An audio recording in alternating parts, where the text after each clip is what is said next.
Aston Villa Chelsea, if anyone had asked me before this game, I would have, I already expressed my thoughts in the last podcast saying that it's going to be a very difficult game. And I was just expressing an opinion of fear. Like, I hope that we come out with something from this game. Of course, Aston Villa did not had the best run of games in the past 4, 5, 6 games. So there's also that part where you think, oh, maybe Chelsea will get something off this.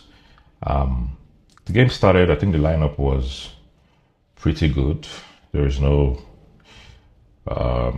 even though I was a bit skeptical about, having Jorgensen come in goal. I really cannot say, who is more composed in that sense between Jorgensen and Robert Sanchez, especially when pressure situations like this come in, where the former had maybe made some mistakes in the previous game, and Jorgensen had to come in to replace him.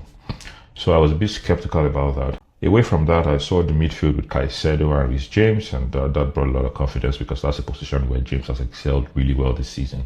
So no problem about that. Garnacho starting. I was quite worried about it.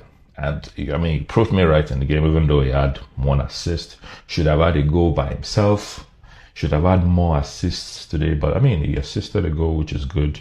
Enzo Fernandez playing further forward, good. Cole Palmer also starting was very good. We had no choice further than to have Gusto and Ato on the right and left. But given that Cucurella just came back, right? But the first half starts, and Chelsea concedes in the first 2 minutes. And I'm like, is this going to happen again today? Not again, not again, not again, please.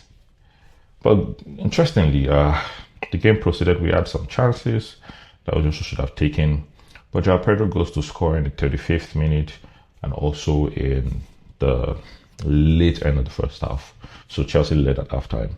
I will leave the halftime at that because it wasn't the best, but at least we led at halftime. And second half starts. Chelsea begins to, catch Aston Villa over the top a lot. And this brings me to just a couple of thoughts just popped in my mind for Unai Emery, right? Your team isn't playing really well, but you have resigned to playing the eye line. And Chelsea caught you many times. We should have scored 6, 7 goals in this match. But they kept the same shape, the same tactic all through the game. Even until the very end when Cucurella came in. They were still playing eye line. Maybe Unai Emery will get sacked this week or whatever it is. I don't know. I think he's lost the plot. And somebody else needs to take Aston Villa to where they have to be. They are both Chelsea at the moment in 4th position. Chelsea 5th and 2 points behind Aston Villa. But away from that, Palmer gets the 3rd goal and then Joao Pedro gets the 4th goal. Before Palmer took that shot, I was already thinking, hey, Palmer, please. Because there's a lot of worry about his form, right? Palmer has not been in form for months now. Of course, there are flashes in between. 1 goal here, 2 goals there, a penalty, an assist. But I think he played a lot more better in this game. Also, he was also involved with a goal. And Garnacho also got an assist, which I think that it's down to, of course, both of them actually, because before the pass came over the top, Joao Pedro had to move into an offside position, which I think is a very interesting movement for a striker. Moving into an offside position and hoping that your winger gets the ball and runs ahead of you. I think it's a fantastic movement, and that's exactly what happened a lot of times in this game today. As soon as Garnacho gets the ball, Joao Pedro is first in the offside position and expects his runner to move ahead of him, cut the ball back. This happened a lot. Garnacho wasted a number of chances like that, but thankfully, Joao Pedro scored, and now he has 14 goals and 5 assists in the Premier League, a lot more than one particular team like that, scoring set pieces and all of that. Even though they managed to win 1-0 today from a Saka goal, which was like a deflection or something like that. But yeah, Joao Pedro has 14 goals and 5 assists in the Premier League. What a fantastic performance from him today. 3 goals and 1 assist. Enzo Fernandez also had a very good goal, even though he picked up a needless yellow card again. I mean, Rosenior was just saying in the last press conference before this game that he spoke to the players and he told them to be mindful of what they do on the pitch so as not to accumulate unnecessary yellow cards. Enzo Fernandez ended up picking up an unnecessary yellow card today.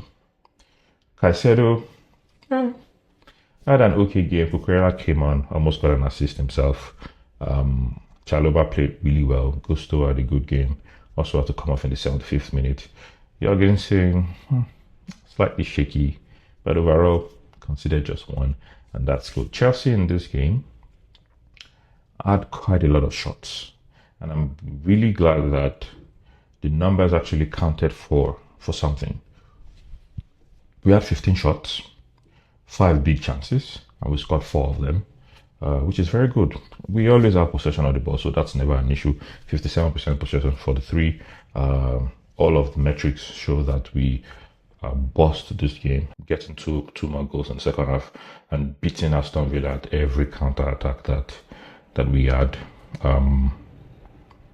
Garnacho was very wasteful. I cannot say that enough. There was a particular pass that came from Enzo Fernandez that he should have hit it one time in the air. He dropped it, tried to turn around, and then lost the ball. I hope that we are able to fix this wing problem ASAP. Pedro Neto should have played this game, even though he has come under fire also in the last couple of games for, contributing absolutely nothing except cards. Maybe he would have had a better game, either Garnacho, but not taking anything away from Garnacho. Gave the assist, good run, had a lot of runs like that. And for Liam Delap, there was this part of the game where Garnacho passes the ball, maybe a little bit too much, or maybe Liam Delap was too heavy and couldn't move into position. I'm not sure which one it is between the two of them, but I think I would lean more to the other one, that Liam Delap was too heavy to move and get the ball. And after that, he gets I cannot describe that guy. Chelsea concedes a foul from a possible goal. We were attacking and we could have gotten a goal from that if he, had moved better and trapped the ball from Garnacho. He goes to the corner line, fights, and I don't know this guy. Is he a player or is he a WWE star? I don't know. Anyways, good game from Chelsea. 1-4 win, 4 goals away from home. And next stop is Wrexham in the FA Cup, which I think is a game that we should win, just to build momentum towards that PSG game.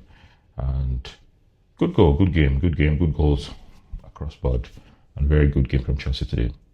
Come on, you Blues.